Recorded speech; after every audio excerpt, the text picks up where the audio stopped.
Ваше благородие, госпожа разлука, все мы с ней не встретимся, вот какая штука. Письмецо в конверте, погоди, не рви. Не везет мне в смерти, повезет в любви.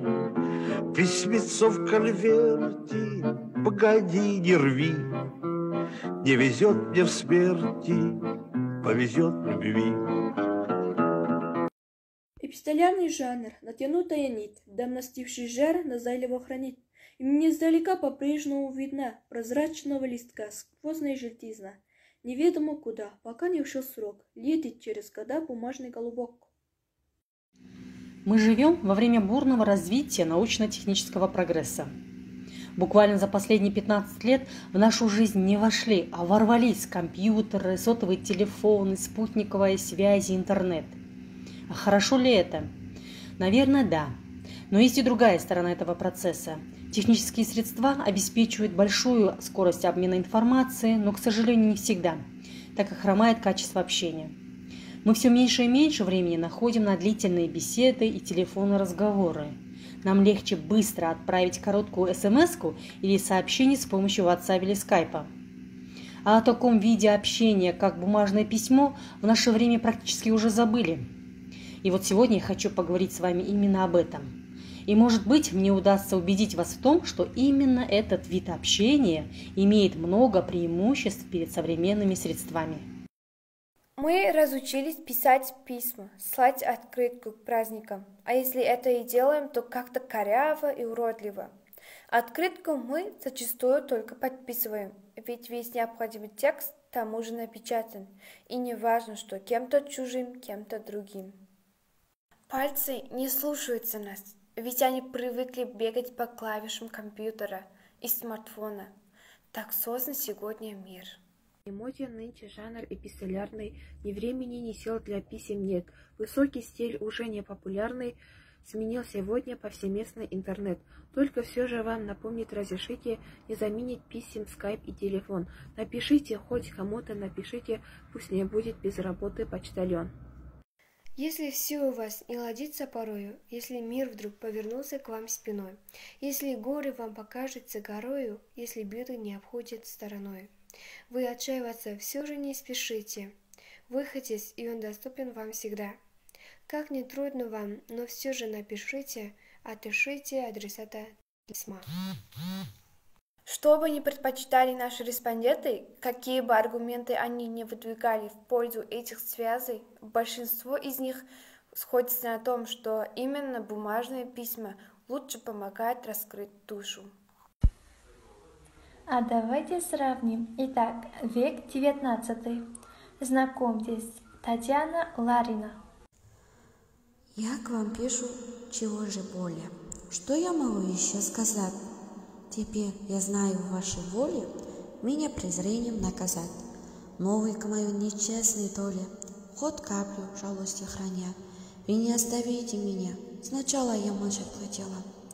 Поверьте, моего соседа, вы не узнали бы никогда, когда б надежду я имела, хоть редко, хоть в неделю раз.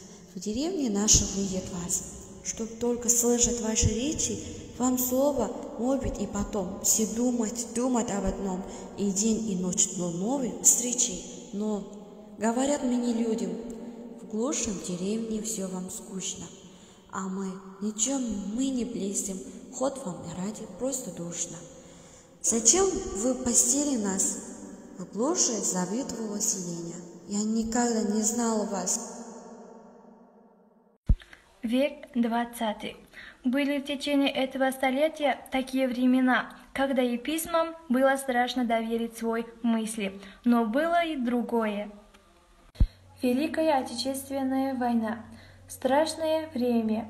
4 долгих года некоторые люди не видели своих близких, а для многих пожелтевшая фотография на стене и письма с фронта, бережно хранящиеся в шкатулке, остались единственной памятью о тех, кто уже никогда не вернется домой. Трудно читать эти письма.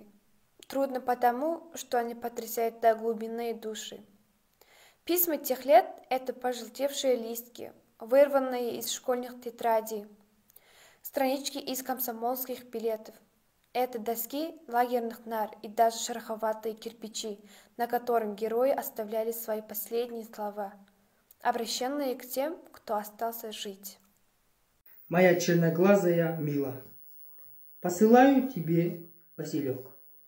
Представь себе, идет бой. Кругом рвутся вражеские снаряды, кругом воронки, и здесь же растет цветок. И вдруг очередной взрыв, цветок сорван. Я его поднял и положил в карман. Цветок рос, но его сорвало взрывной волной. И если бы я его не подобрал, его затоптали. Вот так фашисты поступают с детьми. Папа Дима будет биться с фашистами до последнего вздоха, чтобы фашисты не поступили с тобой так, как с этим цветком. Дорогие мои папа, мама и Тясенька, сообщаю, что в фронте мне пришлось быть всего немного более месяца. В наступлении прошло уже более 100 километров. 13 марта я одним своим танком занял село Якино. В ночь на 15 марта немцы пошли в атаку. Заняли село, решили погибнуть при крайнем случае, но в плен не идти. Живу может быть последней минутой. Вот коротко о себе. Не волнуйтесь за меня, на то есть война. Желаю вам дальнейшей счастливой жизни. Последняя просьба к вам. Сообщите и в Жизевский всем ребята о моей смерти. Ну вот и все. До свидания навеки. 15 марта 1944 год, 7 часов утра. Это было действительно последнее прощальное письмо, когда через села освободили советские войска. Его вместе с письмом второго бойца нашли в консервной банке под танком, который был взорван самими танкистами, тогда, когда фашисты подтянули свою артиллерию, чтобы в упор расстрелять танк. Век 21. Благодаря развитию компьютерных технологий появился новый вид письма – электронные письма и СМС. Но это уже совсем другой жанр. Письменно перестает быть великим достижением человечества. А жаль. Письмо – это не только удобная форма общения на расстоянии, но и хороший способ самовыражения. Письмо приносит в дом радость.